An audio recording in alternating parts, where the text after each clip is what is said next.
pag-uusapan natin ngayon ang estapa o swindling. Yan. Attorney, paano nga ba natin masasabing estafa ang isang transaksyon? May minimum amount po ba ito? Wala namang minimum amount ito, Grace. Dapat nating malaman, ang estapa, ang pinag-uusapan dyan, pera.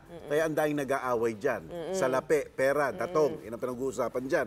Ngayon, ang sabi ng ating saligang batas, ang utang, walang nakukulong sa utang. Yan dapat ang unang tandaan natin. Pero bakit may estapa o swindling?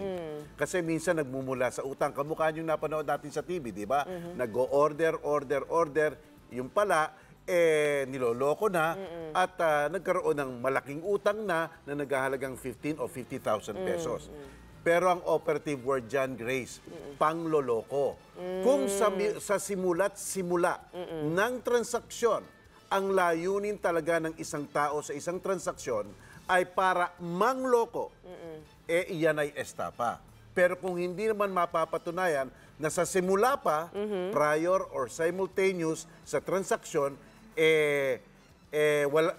may pangloloko, hindi estapa yan. Baka isang pangakong magbabayad, pero hindi lang natupad, hindi magiging estapa yon. So, ang gist dyan, pangloloko ng simula't simula pa, iyan ang magiging estapa. So, walang maikukulong kung sa utang lang naman talaga. Yes, kung may goodwill naman or Correct. may good intention naman siya sa una, na talagang gusto niyang bayaran pero hindi niya talaga kaya, hindi mo pwedeng ikulong. Wala siyang correct. kaso. Pero kung meron siyang intensyon talagang manloko from the very beginning at mapatunayan ito na yung estafa o swindling. Tama ka. Bibigyan kita ng halimbawa, Grace. Gutom na gutom ka na. Pumunta ka sa restaurant. Pero talaga, ang punto mo kaya ka pumunta sa restaurant, kumain lamang. Nang hindi magbabayad. Iniisip mo na, ini-strategize mo na. Pagkatapos kong kumain, pupunta ako sa CR, comfort room, may bintana doon, tatakas ako doon. So, kumain ka nga, pumunta ka sa CR, tumakas ka, nang loko ka, estapa yun. So, halimbawa naman, merong isang matandang babae, sinasabi mo, Nay, pirmahan nyo na itong anong yan, dokumentong yan. Wala yan. Gusto ko lang makita ang pirma nyo. Pagkatapos niyang pinirmahan, niligyan mo ng promissory note na may utang pala siya, may pirma niya pa. O, estapa yon, pangloloko yon. O halimbawa rin, yung sinabi mo sa akin, Torny, nasaan yung binili ko sa yung gold na ballpen? Sabi ko, Grace, eto, kunin mo na.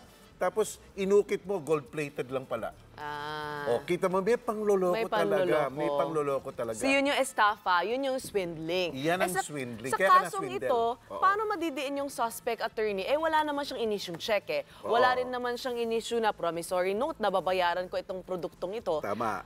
Ano yan? Other deceit yan. Kaya nakikita mo yung pattern nung sinasabing gumawa ng swindling. Meron na siyang, ang parati niyang pinapakita sa kanyang internet, yung exactly the same deposit slip. Ito namang nagtitinda, akala niya, iba't ibang mga transaksyon yun. Pero siyempre, titignan mo rin ang istorya dito. Baka naman kasi may kapabayaan rin itong nagtitinda na hindi niya naman tinapansin, basta tinitignan niya lang yung deposit slip, ayun, bayad na. O may pagkakamali itong bibigay, nagkakamali siya.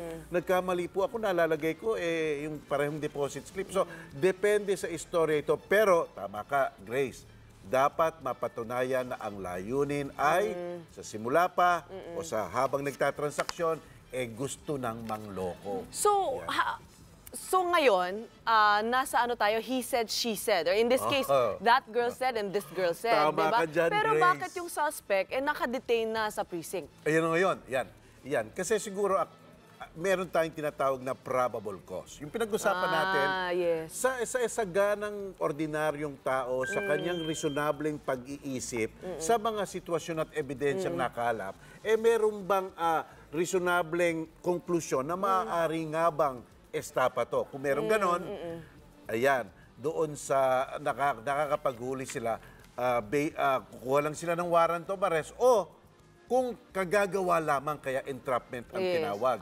Gumawa ng transaksyon at iyon, at nung ginawa na at nahuli, hinuli na. Pero available po ito, attorney. Available to. Available ang estapa. Ano naman, depende nga sa rekomendasyon ng piskal. At ano po ang pwedeng maging parusa sa kasong swindling o estafa? Alam mo, ang estapa, napakaingat ng batas natin. Nandoon doon ang iba't ibang klase ng estapa. Kamukha nung sinabi ko sa iyo. Yung hindi naman balak magbayad sa restaurant, pumunta doon. Yung pag-i-issue ng bouncing check. Yung paglalagay ng laman doon sa pinirmahang mga dokumento. Yung andaing klaseng estapa at andaing klaseng parusa. Pero generally, ang parusa ay ayon sa halaga. Between 12,000 to 22,000, may kulong, maabot yan ng 6 na buwan, ganyan, hanggat palaki, ng palaki, ng palaki, ng palaki. Hanggat meron nga tayong syndicated estapa. Yes. Kung mga 5 tao nagsasabwata na para lokohin ng isa at iswindle ang isa, yan, baka non-bailable pa ngayon. Non-bailable ang syndicated estafa. Ang Yes, daming nangyayaring mga ganyang mga bagay. Dami, At dami. balikan po natin, no, itong swindling nangyari po sa online Yes. Oo. store, You're no, right. online shop. Pwede pa rin po ba ito masakop ng cybercrime law kung ang mismong bayaran ay nangyari sa website? Kung ang internet ay ginawaang pamamaraan para itaguyod ang pangloloko, pwede pumasok sa cybercrime law. Pero ang sinasabi lang ng cybercrime law, kung ang kaparusahan ay nakatakda na sa ating ordinaryong batas na revised penal code, dadagdagan lang ng 1 degree ang parusa. Halimbawa, kung 30 days, maaari maging 6 na buwan.